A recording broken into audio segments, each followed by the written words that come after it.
Election जब मैं कराऊंगा तब होंगे। साबिक सदर आसिफ अली जरदारी कहते हैं कारकुन सब्र करें, वो फल मिलेगा जिसका आपको अंदाजा नहीं। 14 बरस जेल में मईशत पर बहुत सारा मुतालिया किया, दिफा पर बड़ा खर्च नहीं, ख्वामखा प्रोपेगेंडा किया जाता है। तवानाई की बचत के लिए दुकानें और तिजाराती मराकज़ रात 8 बजे बंद करने का फैसला। वजीर मनसूबाबंदी एहसन इकबाल कहते हैं मईशत के लिए तेल पर इन्हिसार कम करना होगा। कल चेयरमैन पीटीआई से मिलकर सियासी सूरत हाल पर बात करूंगा। शाह महमूद कुरैशी की अडियाला जेल से रिहाई के बाद मीडिया से गुफ्तगू। कहा कैद तन्हाई में 1 महीना गुजारा, चीजों का जायजा लेने का वक्त मिला। इंसाफ का झंडा मेरे हाथ में है, हजारों लोगों की रिहाई के लिए काम करेंगे। जिन्ना हाउस जलाओ घेराव केस में डॉक्टर यास्मीन राशिद की बरियत को पंजाब हुकूमत ने चैलेंज कर दिया। डेप्यूटी प्रोसिक्यूटर जनरल के तवस्सुत से लाहौर हाईकोर्ट में दरख्वास्त दायर। अपील में मौक़िफ़ अपनाया कि यास्मीन राशिद ने जिन्ना हाउस पर हमला करने वालों की रैली की क़यादत की।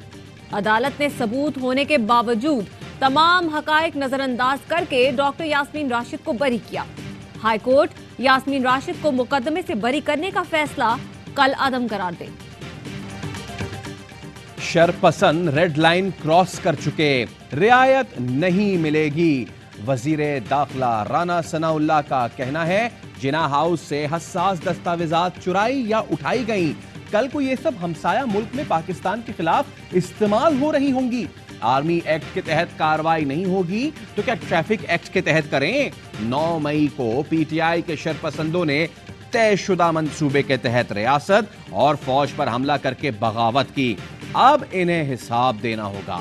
वजीर दाखिला ने कहा बगावत और सरकशी को सियासी एहतजाज का नाम देकर माफ नहीं किया जा सकता। अब नाक से लकीरें भी निकालें, सजा तो मिलेगी। इनके मुकदमात मिलिट्री कोर्ट और एटीसी में चलेंगे। अक्टूबर में नवाज शरीफ भी यहां होंगे, फिर हम कामयाबी का जश्न मनाएंगे। जिन्ना हाउस लाहौर में सियासी जमात के एक और शरपसंद की शनाख्त अली शान व नूर मोहम्मद ने 9 मई को जिन्ना हाउस में कायद से मंसूब यादगारी नवादरात को नुकसान पहुंचाया। वीडियो में शरपसंद अली शान को तोड़फोड़ करते देखा जा सकता है। सानिया 9 मई में मुलव्वस दीगर शरपसंदों की शनाख्त और गिरफ्तारियों का अमल तेजी से जारी। क्वेटा में फायरिंग करके एडवोकेट अब्दुल रज़ाक को कत्ल कर दिया गया। Abdul Razzaq advocate chairman PTI के खिलाफ संगीन गद्दारी के केस में पिटीशनर थे। क्वेटा एयरपोर्ट के इलाके आलमो चौक में अब्दुल रज़ाक की गाड़ी पर 14 गोलियां मारी गईं। पुलिस सर्जन का कहना है अब्दुल रज़ाक एडवोकेट को 12 गोलियां लगी। सर पर लगने वाली गोली जानलेवा साबित हुई। अब्दुल रज़ाक ने हाईकोर्ट से साबिक वजीर आजम के खिलाफ आर्टिकल 6 की तहत कार्रवाई शुरू करने की इस्तदा कर रखी थी।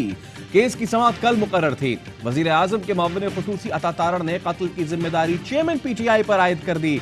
बोले कत्ल का मुकदमा होगा, जरूरत पड़ी तो गिरफ्तारी भी देना होगी। कत्ल मामूली बात नहीं, कल संगीन गद्दारी मुकदमे की समाअत थी। एग्जीक्यूटिव सुप्रीम कोर्ट के इख्तियारात में मुदाखलत न करे। सुप्रीम कोर्ट ने ऑडियो लीक्स इंक्वायरी कमीशन को काम से रोकने के हुक्म में इम्तना में तौसीह कर दी। चीफ जस्टिस ने रिमार्क्स दिए, ये ऑडियोज किसने प्लान की हैं? क्या हुकूमत ने ये मालूम करने की कोशिश की कि ऑडियोज कहां और कैसे रिकॉर्ड हो रही हैं? वाह, क्या खूबसूरत तरीका है। और अदलिया के साथ क्या इंसाफ किया है।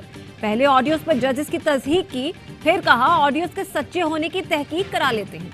मीडिया और पैमरा से जवाब मांगेंगे कि जजेस पर इल्जामात की तशहीद कैसे की गई। चीफ जस्टिस को इल्म में लाए बगैर कमीशन बना दिया गया।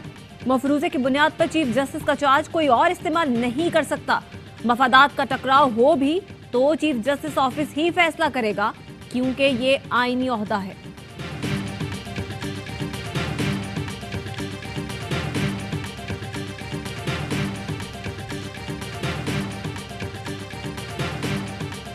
ये तो बड़ा आसान हो जाएगा। किसी भी जज को केस से हटाना है तो नाम लेकर ऑडियो बना दो। वजीर दाखिला इन ऑडियोज पर प्रेस कॉन्फ्रेंस कर चुके। सुप्रीम कोर्ट में समाअत के दौरान जस्टिस मुनीब अख्तर के रिमार्क्स। अटॉर्नी जनरल ने कहा काबीना के अलावा किसी वजीर का जाती बयान हुकूमत का बयान नहीं। जिस पर जस्टिस मुनीब अख्तर ने कहा प्रेस कॉन्फ्रेंस में कुछ ऑडियोज चलाई गई। क्या कानूनी तौर पर दुरुस्त है जिसे ऑडियोज की तहकीकत का पता नहीं वो बेंच पर एतराज उठाए? वजीर दाखिला ने प्रेस कॉन्फ्रेंस क्यों की? ऑडियोज के दुरुस्त होने या ना होने से पहले ही हुकूमत ने अपना फैसला सुना दिया। तहकीकात के बगैर क्या प्रेस कॉन्फ्रेंसेस करनी चाहिए थी? ऐसे बयान के बाद तो इस वजीर को हटा दिया जाता या वो मुस्ताफी हो जाता है। अदालत ने बेंच पर एतराज से मुताल्लिक फैसला महफूज कर लिया। 117 बैंक अकाउंट्स का इंकशाफ। नैब ने फरहत शहजादी और एहसन जमील गुज्जर को 8 जून को तलब कर लिया। मुल्जिमान के 4 फॉरेन बैंक अकाउंट्स भी मंजर आम पर आए। बुज़दार हुकूमत में मुल्जिमान के अकाउंट्स में 4.5 अरब की मुबैना ट्रांजैक्शन हुई। दोनों के नाम मजमूई तौर पर 1.5 अरब मालियत की जायदादें भी मौजूद। फरहत शहजादी और एहसन जमील के असासाजात में 3 साल के दौरान मुबैना तौर पर 420% इजाफा हुआ। कर्ज चाहिए, खर्च घटाइए, आमदन बढ़ाइए। IMF का 2 टोक मौक़िफ़। वफाकी और सूबाई हुकूमतों के अखराजात में कमी का मुतालबा कर दिया। सब्सिडी महदूद करने के लिए दबाव। बजट में टैक्स आमदन का हदफ 10,000 अरब रुपए से जायद मुकर्रर करने की तजवीज़। पाकिस्तान ने IMF को मुज़ाकरात आगे बढ़ाने के लिए राजी कर लिया। IMF ने 9वीं और 10वें जायजे को यकजा करने का इंदिया दे दिया। ज़राए के मुताबिक वर्चुअल मुज़ाकरात में फरीक़ैन के दरमियान कोई बड़ी पेशरफ्त न हो सकी। तवानाई की बचत के लिए दुकानें रात 8 बजे बंद करने का फैसला। वजीर मनसूबाबंदी एहसन इकबाल की कौमी इक़्तिसादी कौंसिल के इजलास के बाद ब्रीफिंग। कहा, मईशत के लिए तेल पर इन्हिसार कम करना होगा। आइंदा 10 साल एक्सपोर्ट बढ़ाने के अहदाफ हासिल करना होंगे। कौमी बजट 3000 अरब से तजावुज कर जाएगा। कौमी इक़्तिसादी कौंसिल ने 2709 अरब रुपए तरक्याती बजट की मंजूरी दे दी। विफाक आइंदा माली साल तरक्याती मंसूबों पर 950 अरब रुपए खर्च करेगा। पब्लिक प्राइवेट पार्टनरशिप के तहत 200 अरब के मंसूबे शुरू होंगे। सूबे तरक्याती मंसूबों पर 1559 अरब रुपए खर्च करेंगे। वजीर आजम ने गरीब तबकात के लिए सब्सिडी जारी रखने की भी मंजूरी दे दी। आइंदा बजट में 1300 अरब रुपए से जायद की सब्सिडी देने की तजवीज़। वज़ीर आज़म की हिदायत पर बजट से पहले अवाम को खुसूसी रिलीफ। मुल्क भर के यूटिलिटी स्टोर्स पर सब्सिडाइज्ड घी की कीमतों में 80 रुपए फी किलो कमी कर दी गई। सब्सिडाइज्ड घी 410 रुपए फी किलो के हिसाब से मिलेगा, जबकि BISP के तहत रजिस्टर्ड सार्फिन के लिए घी 300 रुपए फी किलो में फराहम किया जाएगा।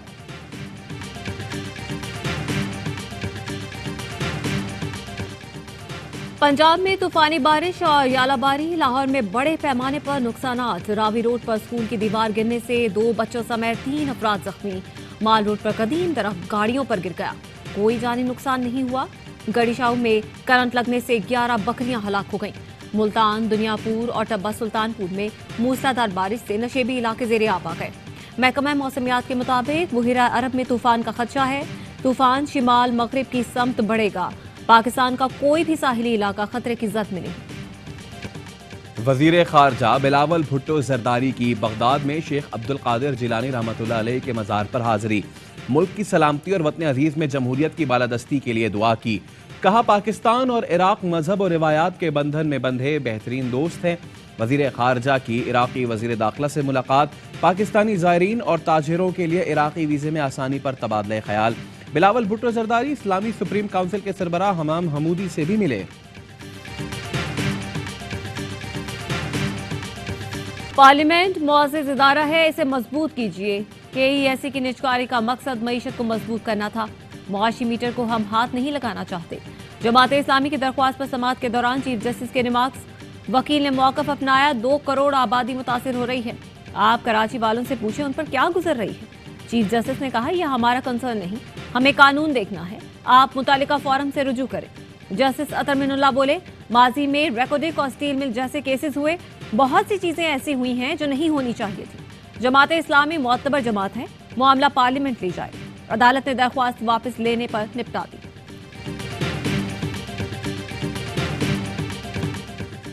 जनूबी वजीरिस्तान के इलाके लद्दा में शहीद सिक्योरिटी एहलकार फौजी एजाज के साथ सुपुर्द खाक लांस नाइक मोहम्मद साबिर शहीद की नमाज जनाजा DI खान में अदा की गई।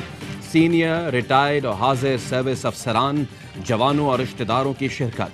ISPR का कहना है, पाक फौज हर कीमत पर मादरे वतन का दिफा यकीनी बनाने के लिए पुरअज़्म है।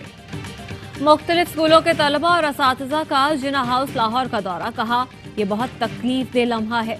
मुनज़्ज़म साजिश के तहत तखरीबकारी की गई। फौज का दुश्मन असल में पाकिस्तान का दुश्मन है। 9 मई कौमी सानहा है। जिम्मेदारों के खिलाफ कानून के मुताबिक कार्रवाई होनी चाहिए। हम पाक फौज के शाना बशाना खड़े हैं। जियो न्यूज के सीनियर प्रोड्यूसर जुबैर अंजुम ताहा लापता। कराची प्रेस क्लब के बाहर सहाफियों का एहतजाज। जुबैर अंजुम की बाजियाबी का मुतालबा। अहले खाना का कहना है पीर की रात गए 2 पुलिस मोबाइल और डबल कैबिन गाड़ियों में अफराद आए और जुबैर अंजुम को साथ ले गए। SSP कोरंगी का वाक़े से लाइल्मी का इजहार। गवर्नर सिंध कामरान टिसोरी कहते हैं कानून नाफिज करने वाले इदारे जुबैर अंजुम के मामले की तहकीकात करें। अब ऐसी गिरफ्तारियां बंद होनी चाहिए।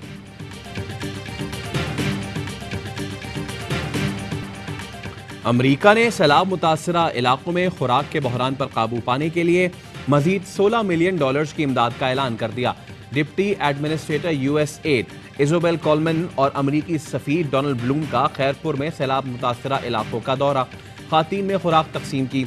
इजोबेल कोलमन का कहना था सहूलतें नाकाफी हैं, इसलिए मजीद इमदाद दी जाएगी। डोनाल्ड ब्लूम ने कहा 16 लाख से ज्यादा बच्चे खुराक की किल्लत का शिकार हैं। सुबह बदख्शां के कायम मुकाम गवर्नर खुदकुश हमले में ड्राइवर समेत जाँ बहक। हमलावर ने मौलवी निसार अहमद अहमदी की गाड़ी को बारूद से भरी गाड़ी से निशाना बनाया। हमले में 6 अफराद जख्मी भी हुए। Star batter Babar Azam ICC player of the month के लिए नामजद। बाबर ने न्यूजीलैंड के खिलाफ वनडे सीरीज में शानदार परफॉर्मेंस दी थी। बाबर आजम पहले भी ये अवार्ड हासिल कर चुके।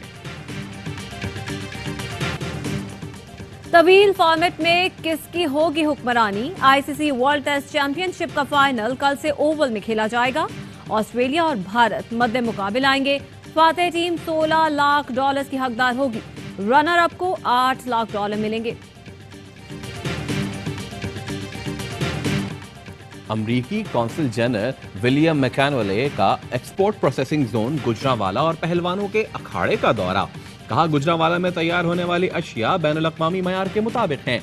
दुनिया में गुजरांवाला की पहचान रेसलर से होती है। पहलवानों के अखाड़े में आकर बहुत अच्छा लगा।